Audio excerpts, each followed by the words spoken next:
से भी मुलाकात आपकी करवाऊंगी। लेकिन एक चीज है, हम बैठे होते हैं, गवर्नमेंट का स्टेटमेंट सुन रहे हैं, उसका स्टेटमेंट सुन रहे हैं, उसका स्टेटमेंट सुन रहे हैं, और हम क्रिटिसाइज करने लगते हैं ना कि इन्होंने ये बात कह दी, उन्होंने वो बात कह दी, ये नहीं हुआ, वो नहीं हुआ। हम एक दूसरे के साथ कितने सिंसियर हैं? कभी ये सोचा है आपने? जब ट्रैफिक जा रही होती है, गाड़ियां जा रही होती हैं, कोई जरा सी गलती कर दे, आप उसे घूरना शुरू कर देते हैं, उतर के लड़ना शुरू कर देते हैं। हमारी आपस में कोई मोहब्बत रह गई है जो हमारे लिए कुछ अच्छा किया जाएगा? आपके घर बिजली आ रही है, पड़ोसी के घर नहीं आ रही, कोई मसला नहीं है, आप अपना आराम से बैठे हुए। पहले क्या होता था, एक के घर प्रॉब्लम होती थी, मोहल्ले में सारा मोहल्ला इकट्ठा हो जाता था। अभी भी कुछ एरियाज ऐसे हैं, लेकिन ज्यादातर क्या है, अब तो भाई को भाई की खबर नहीं है, सब अपनी अपनी जिंदगियों में मसरूफ हैं, शायद मसरूफ हो गए हैं, मसरूफ कर लिया है, कंपटीशन ज्यादा हो गया है।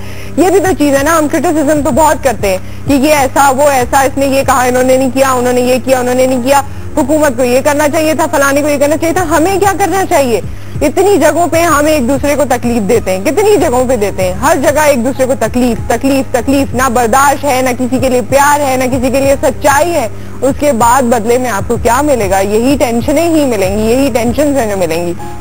खैर, अगर इस पे बोलते जाएंगे तो शायद सारा गुबार बाहर आए, लेकिन इसको एक दूसरे एंगल से लेने की इस वक्त हम कोशिश करेंगे, क्योंकि एक शख्सियत है जिनको आप पीटीवी न्यूज पर देखते रहे हैं। तकरीबन 180 प्रोग्राम्स वो कर चुके हैं, 170 टॉपिक्स उसमें कवर किए गए हैं, 170 रिलीजियस टॉपिक्स उसमें कवर किए गए हैं, रिलीजन के हवाले से, मजहब के हवाले से, दीन के हवाले से और उससे रेलेवेंट चीजों के हवाले से ये प्रोग्राम आप सुबह पीटीवी न्यूज पर देखते हैं। आज हम वेलकम कहते हैं, हमारे साथ मौजूद है, लेक्चर्स भी पूरी दुनिया में दे चुके हैं, लेकिन आज मैं चाहूंगी कि हमें इस पूरे सानहे के बारे में, जो कुछ हो रहा है, जो हम एक दूसरे को तकलीफ पहुंचा रहे हैं, उस बारे में जरूर आगाही दें।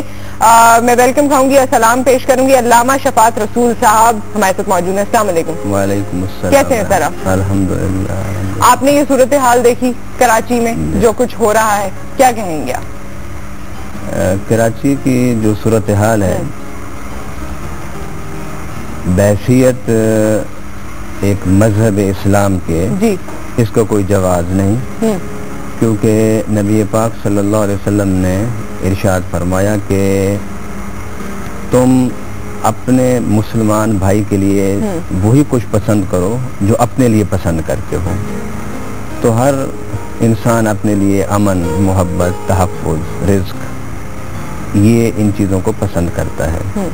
तो एक मुसलमान होने के हवाले से हमें दूसरों को अमन, सलामती का पैगाम ही नहीं, बल्कि प्रैक्टिकली हमें दूसरों के साथ अमन सलामती का मामला करना चाहिए। आप अगर लफ्ज़ मोमिन और लफ्ज़ इस्लाम पर गौर करें तो ये खुद एक पीस का पैगाम है कि मोमिन अमन देने वाला, मुस्लिम सलामती देने वाला।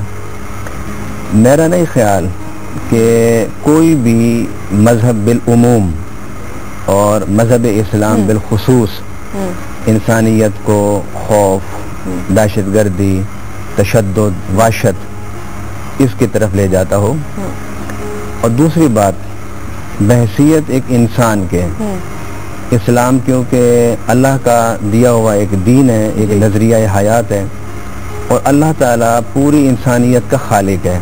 जिस तरह नबी पाक सल्लल्लाहु अलैहि वसल्लम ने फरमाया, अल खल्क़ु अयालुल्लाह, कि ये मखलूक जो है सारी, जिसमें इंसान भी, चरिंद भी, परिंद भी, ये सब अल्लाह के अयाल है, अल्लाह का कुंबा है, अल्लाह का ख़ानदान है।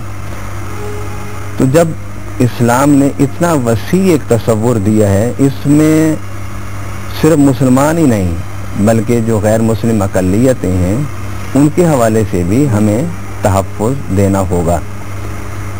कराची की जो इस वक्त सूरत हाल है, इसको किसी भी सतह पर जस्टिफाई नहीं किया जा सकता, ना मजहब के नुक्ता नज़र से और ना ही इंसानियत के नुक्ता नज़र से।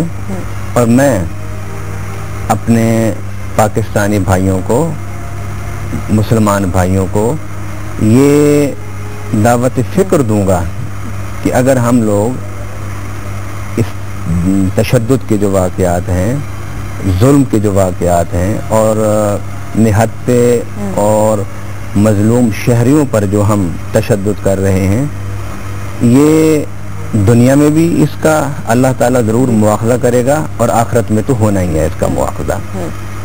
क्योंकि नबी पाक सल्लल्लाहु अलैहि वसल्लम ने बड़े वाज़े लफ्ज़ों में इरशाद फरमाया है कि जो शख्स किसी को बेकसूर कत्ल करता है वो जहन्नम में जाएगा। और कुरान पाक में तो अल्लाह ताला ने बड़े वाज़े इरशाद फरमाया कि मन कतला मुमिनम मुतअम्मिदन फजज़ाउहु जहन्नम खालिदन फीहा, कि जो किसी भी मुसलमान को, मोमिन को बगैर किसी कसूर के कत्ल करता है उसका ठिकाना जहन्नम है। अच्छा अल्लामा साहब, एक बात बताइए, हम जब ये खबरें देखते हैं, ऐसे लोगों को देखते हैं, बड़ा जहन में ख्याल आता है कि ये कैसे इंसान है। इंसान तो जो इंसान की डेफिनेशन